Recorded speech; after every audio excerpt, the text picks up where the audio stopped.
What's up, everybody? Welcome back to your favorite New York Jets subscription podcast, Badlands. I'm your host, Joe Caporoso, joined as always by Connor Rogers.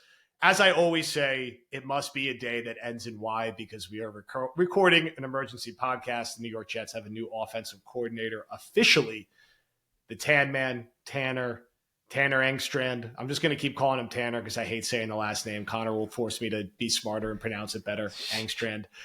This has long been rumored. It's not a shock. I talked about it a little bit earlier this week on the Wilkes pod. We also just recorded War Room, which is really senior ball focused, but we talk about that a little there as well. But since we were in the booth, we might as well riff a little bit here. This isn't a surprising one, CR.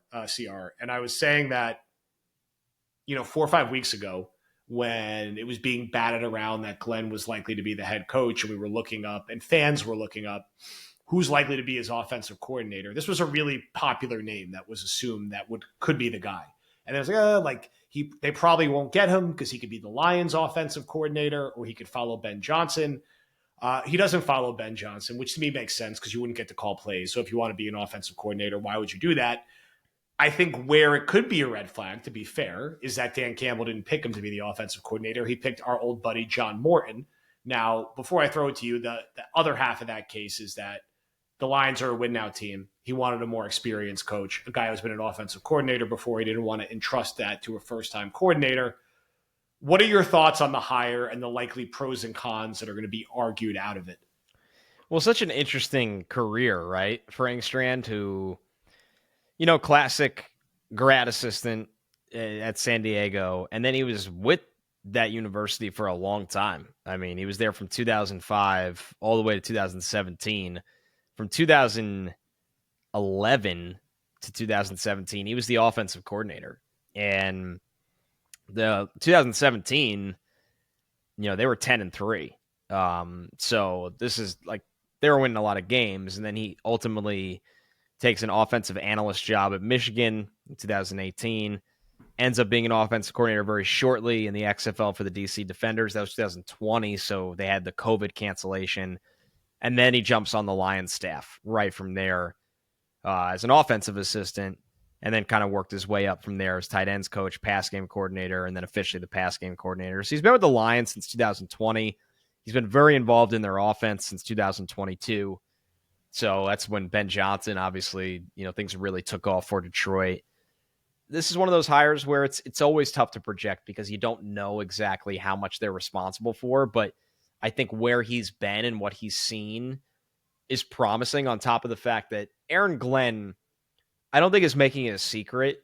He feels what they did in Detroit is a recipe for success. And I think he wants to bring guys over with that mindset where we're going to be able to develop a balanced offense that can run the football, and we're going to be able to give our guys scheme touches, create a lot of space. And Engstrand's had a front row of all of this now for a couple of years. So I'm not going to sit here and tell you it's a perfect hire, but out of the bucket you're looking to get from, this is somebody that has been in football now for a while. I mean, he's only 42 years old, but he's called plays just at the college level for more than half a decade. So he has calling plays is calling plays, right? Just because he did it at San Diego, he has a lot of experience calling plays, and it's going to be harder at the NFL, but you like that he's coming from a very modern offense, right? There's no question, which it's very interesting. Like what this guy knows or has seen from Detroit is not necessarily what Aaron Rodgers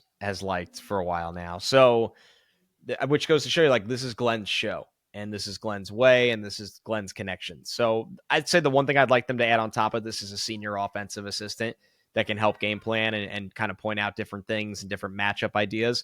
But yeah, let's see what he's got. I'm going to do some studying of what they were doing at San Diego and maybe try to do some tape stuff. And I know it's a big jump. You're talking about calling plays for the Jets and the AFCs compared to San Diego, but they won a lot of games at San Diego. So let's see some of the ideas and identities that he has and what this thing is going to look like. Shout out San Diego, now becoming like the greater San Diego is now like a feeder for the Jets between Muji the Toreros. That's it. Yeah, the greater San Diego area. Yeah, we're just taking them all. I think, like, to your point, it is clear from Glenn, like, this isn't like the cater to Rodgers hire, like it's former quarterback coach or Luke Getsy or something like that. It's like, we're going to hire my guy from Detroit. a guy who had a front row seat to Ben Johnson, work really closely with him. And we'll see who else comes over. I think we'd both like a Todd Haley or a Todd Haley type. So you have a veteran voice around a young 42-year-old offensive coordinator who's a first-time play caller. I'm sure they'll like pick and choose some other elements. They already got Hayden in to be their offensive line coach. They'll get some other guys I'm sure he's familiar with. Makes me want to keep an eye on a guy like Tim Patrick, who's a free agent. We just wanted Tim Patrick here forever. Maybe you go grab him as a receiver. And I think, like you said, we're going to take a step back, look at some things schematically that can make sense. I think you'll see a blend of stuff he did earlier in his career and what Detroit did. I'm sure he's going to try to mirror some stuff he learned from Ben Johnson. And why wouldn't you? I mean, Ben Johnson's been one of the best play callers, if not the best play caller in the NFL in recent years. Trick plays time. LaFleur would be proud. The cocaine Jets are back, just whipping the ball around the field with laterals. So I don't think this is shocking at all, right? It's like the Jets hired. The Jets hired away from the number one seed in the NFC. I know they had the unfortunate loss to Jaden Daniels, who went like supernova in that game, and the Lions ran out of players on defense. But they went to the number one seed in the AFC. They hired, I would argue, the guy most primed to be a head coach from a personality and a potential culture building standpoint, especially for their organization. I understand Ben Johnson went to Chicago. We'll see if he's going to be a great head coach. Totally up in the air, just like if Aaron Glenn's going to be a great head coach. It makes sense that Glenn would then say, all right, let me see who Ben didn't get from the staff on offense. This is the most senior guy who's available. Morton's gone. Ben's gone. I'm going to take Tanner, who I know, and I know was right there, was a top 3 guy in that room. Let's also grab the tight end coach. Let's also see if we could grab this coach. You know, we know defensively he started to, and special teams wise, he got Wilkes, who's been a head coach, experience. Chris Banjo, highly thought of. We saw our guy JFM, disappointed to lose him. Come on back, JFM. They hired Aaron Curry today as their linebacker coach. So he is going outside the Lions realm. Yes. Yeah. So we've seen more like on the defense and special teams, it's outside. It makes sense offensively. He'd be like, that offense was pretty damn good. Let's see what I can get from that offense. And, build it from there. And there's, like we said, there'll be more hires to come. I do think I totally hear and get the first-time 39-year-old GM, first-time head coach, first-time 42-year-old offensive coordinator. They are stacking a lot of former players on their team. Glenn and Banjo. Wilkes even played back in the day. Hayden. Like all these dudes are like, you can see the pictures of them like playing. But camp will be intense this year. Yes. There's rumors Chris Harris could join the staff as well. Oh, that'd be fun. That'd be a fun one. But you got to go get what I think the Jets originally, wanted to do with Knapp back in the day, and it didn't work out, of course, because it's just like tragic circumstances. But they need another veteran voice around him. And we heard an early Todd Haley rumor. I don't know if that's real or not. I'm referring to a Haley type.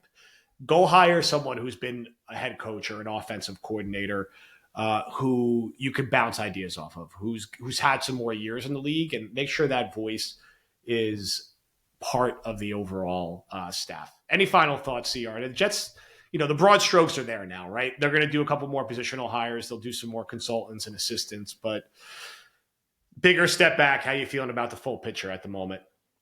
I mean, it's definitely a wait and see with a lot of it. I think that you're pulling from the places you want to pull from, and that's all you could ask for, right? And I like that, once again, I believe there's going to be balance here. Like, Wilkes has a lot of experience where it almost reads to me like Glenn has so much trust in Wilkes on defense that Glenn won't feel like I always have to be on top of the defense. And I think he wants to have just as much involvement with the special teams, with the offensive identity. It's not that Glenn's going to be sitting there and drawing up the first 15 plays, but hey, this is our approach.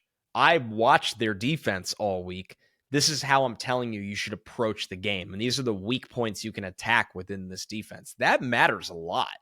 So I think the alignment makes sense, right? Engstrand, knows really well from his most recent job in Detroit, and he's a first-time play caller, where Glenn will understand how they can balance together.